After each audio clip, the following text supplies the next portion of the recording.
Hi everybody and welcome back to Lost Genre Reddit Stories. This post is from the subreddit True of My Chest and it's by user Palma y Queso. I heard my in-laws talking about getting my wife back together with her ex. I'm sorry if I write something incorrectly, English is not my first language and I'm pretty horrible at it. I, 35 male, have been with Abby, 35 female, for 13 years now. Every day that goes by, I love her more and we're expecting our first baby. For the holidays, we always spend 2 to 3 months visiting my wife's family. But the problem is that this year, all the family was really excited, saying that Alan was coming. In all the years I've been a part of this family, I never heard of an Alan, and my wife didn't even care about it, so I thought it was just some cousin. But the famous Alan was my wife's ex and first love. The man lives in Europe, but Abby's family still has contact with him and even invited the man to the house now that he's in the country. I tried to get along with Alan, but the man just ignored me and took every chance he had to get close to my wife, making jokes or talking about the past. I didn't take it personally because I didn't want to look jealous, but lately he has been coming every day to visit the family, and Abby's family started comparing his accomplishments to mine. They're all big fans of Alan, and I honestly feel jealous of that because they're treating him better than me. 2 days ago, I heard my mother-in-law and brother-in-law talking about how nice it would have been for Abby to stay with Alan because he's a smart man. What hurts me the most was hearing my brother-in-law say he could try to get Alan and Abby back together, and my mother-in-law just laughed, saying that it would be good to go on a trip to Europe every year and not to the countryside with the peasant. Talking about me because I live in a farm with my wife, but just because she always dreamed of living in that kind of quiet environment. In fact, now that I'm no longer blindfolded, I'm starting to notice how my brother-in-law makes too many comments to my wife about how great Alan is, although Abby never says kind things about Alan, and I think she even treats him like a child. I don't feel comfortable being here knowing that they see me as a dumb peasant, and it's horrible to see how they try to include Alan in the family when they still treat me like I'm just a casual boyfriend of Abby's. But my wife only sees her family these months of the year, and I don't want to ruin that or put that kind of stress on her since she's pregnant. I feel like I'm in some kind of romantic comedy, but I'm in the role of the bad husband the protagonist leaves for the handsome CEO.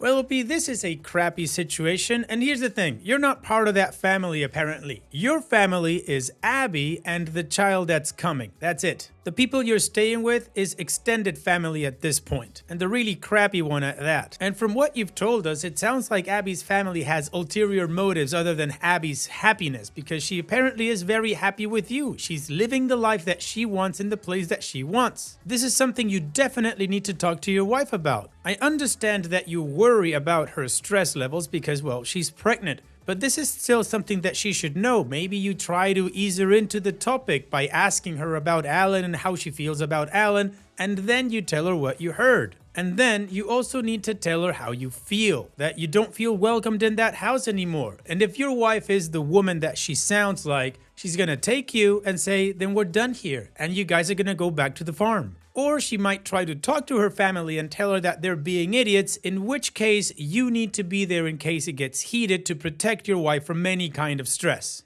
And what do you guys think about OP's situation? What would you do if you were in his shoes? Let me know in the comment section, and now let's move on to the community comments to see what they said.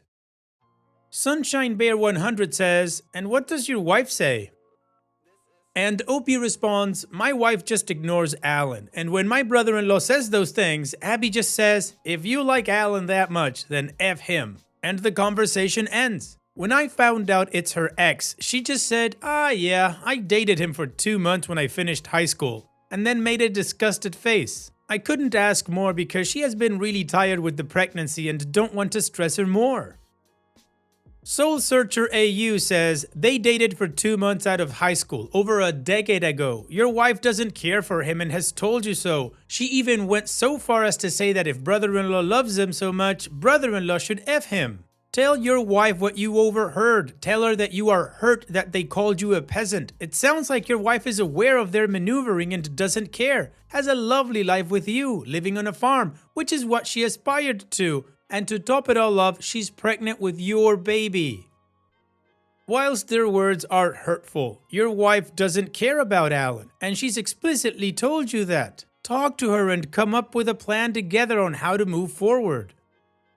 And Opie responds, you're right on everything, but I'm more worried about talking about that with her because I know Abby will fight with her family and even cut contact with them. But Abby has always been very close to her mother, and much more so since she's pregnant, and I don't want them to fight because I know my wife needs her mother's support.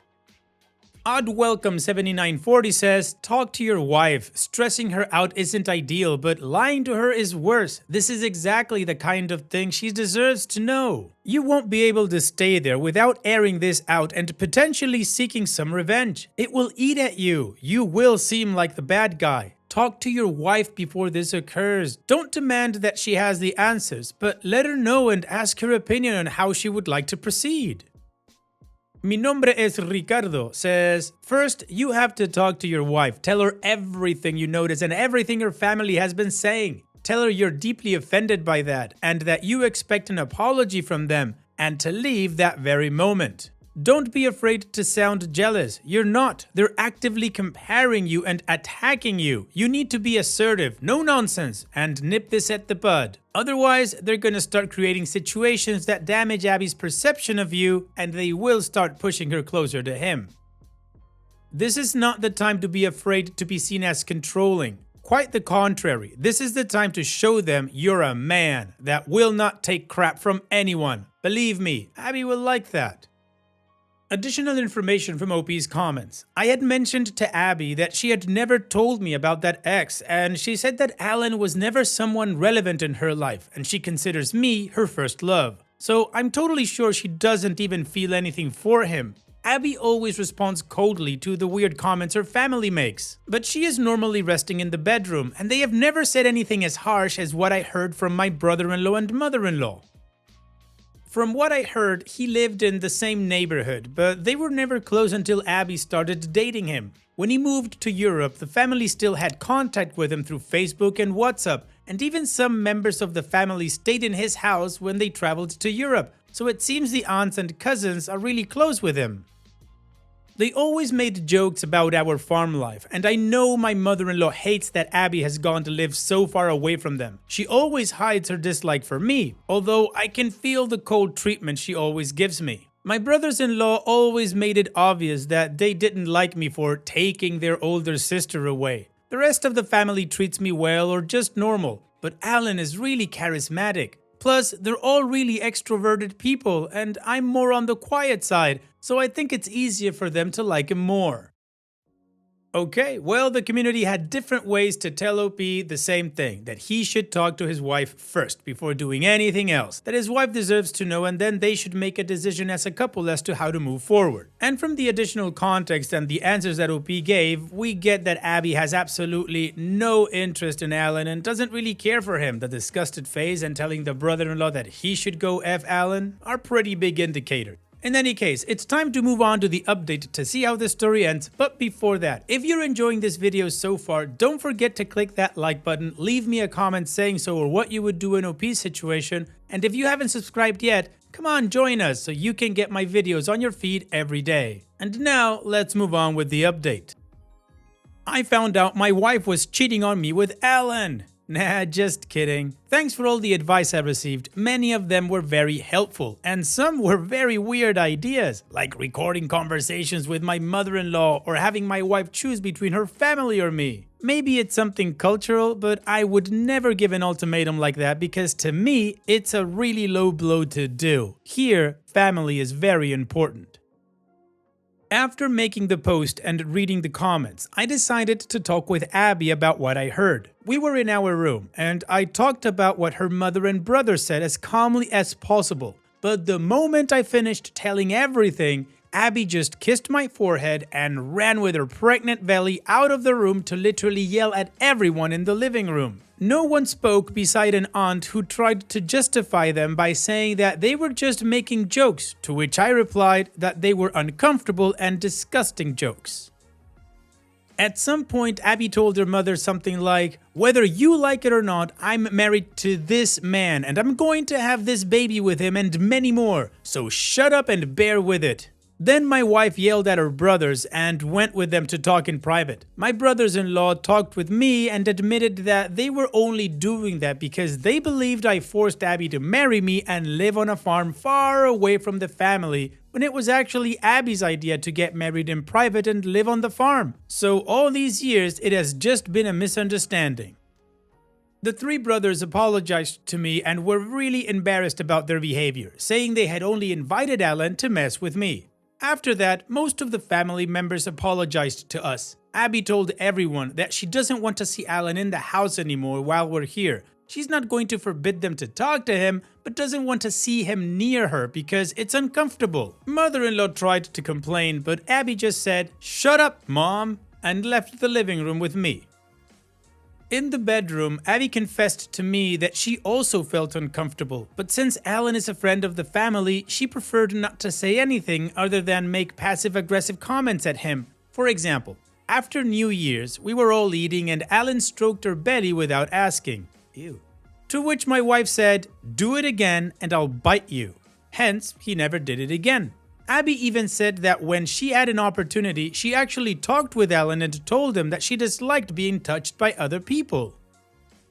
Abby hates it when anyone touches her belly without asking, even old ladies who don't know that, and it's really uncomfortable for her. Abby always asks people not to do that, but most of them get offended by it. Many people do not respect the personal space of pregnant women with the excuse of caressing the baby. It's really annoying. Still, Alan said she was overreacting and left her talking alone.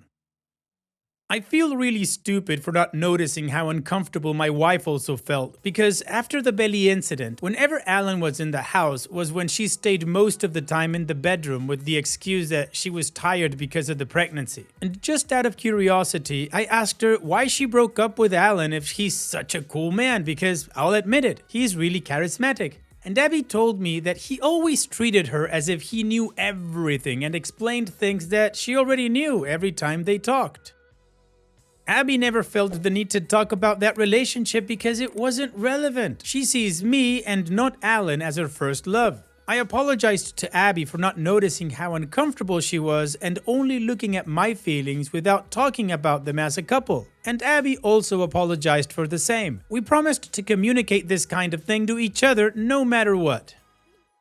Yesterday we went on a date together, and when we came back, my mother-in-law looked very unfriendly, but she apologized to my wife, to which Abby said she should apologize to me.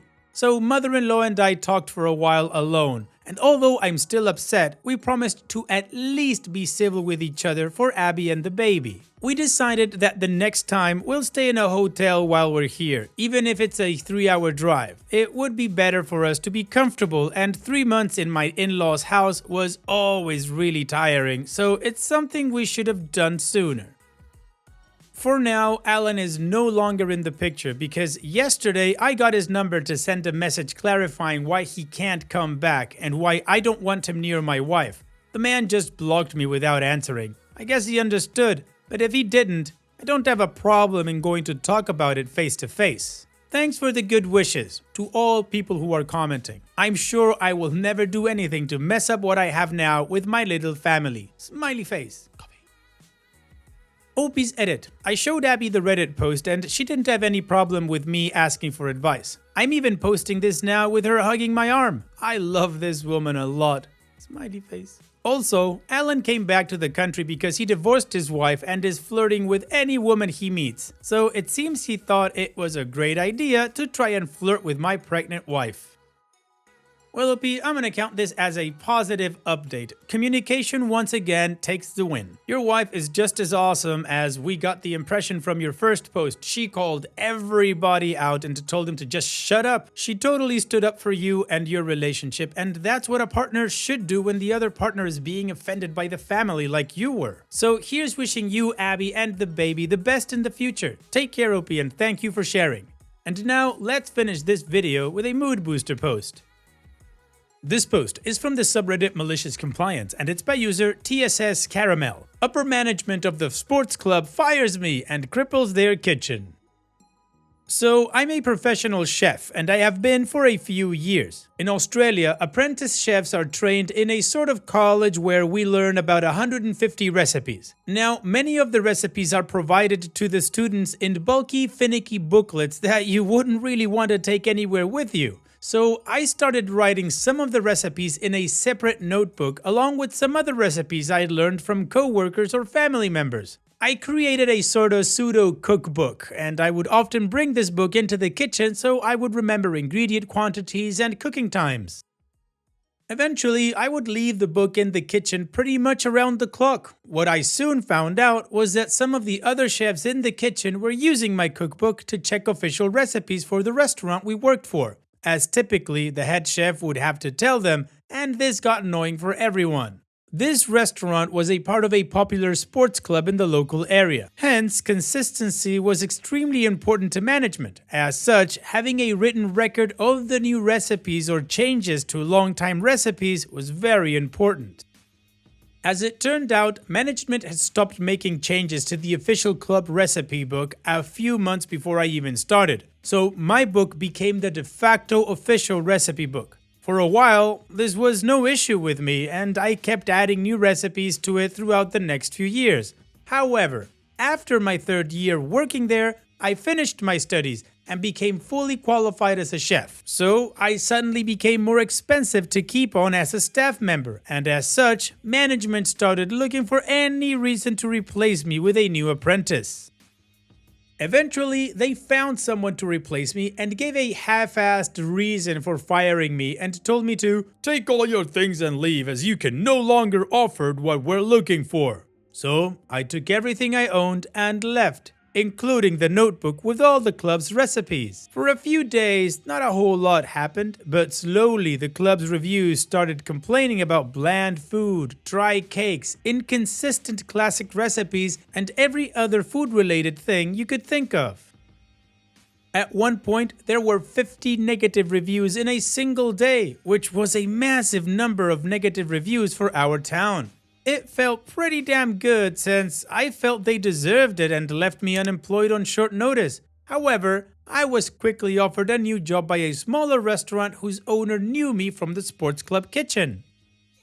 The Malicious Compliance. After about a week, I received multiple calls, and after answering one, I heard one of the higher managers at the sports club asking if I could return the book as the kitchen needed it back. I obviously laughed and said firmly that it was my book full of my recipes, so it wasn't going anywhere near them, reminding them that they told me I could no longer afford what they were looking for. The manager clearly began to panic as he offered to give me my job back and just let bygones be bygones. I already had a new job, so I completely brushed off this offer and ignored him. I hung up pretty soon after that.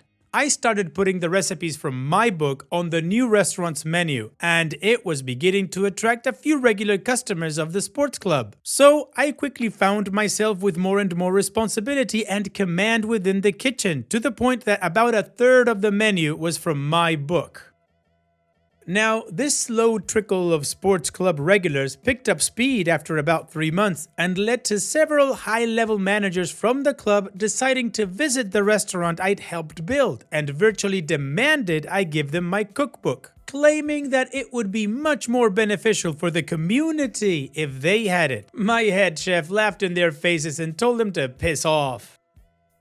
It's been about 2 years, and my head chef and I have a very positive relationship. The customer base we have at the restaurant is better than ever. We didn't take every customer from the big club, but it was enough to damage their profits, to scare a few investors away, and also lead to a decent bit of damage to one of the higher managers' reputations.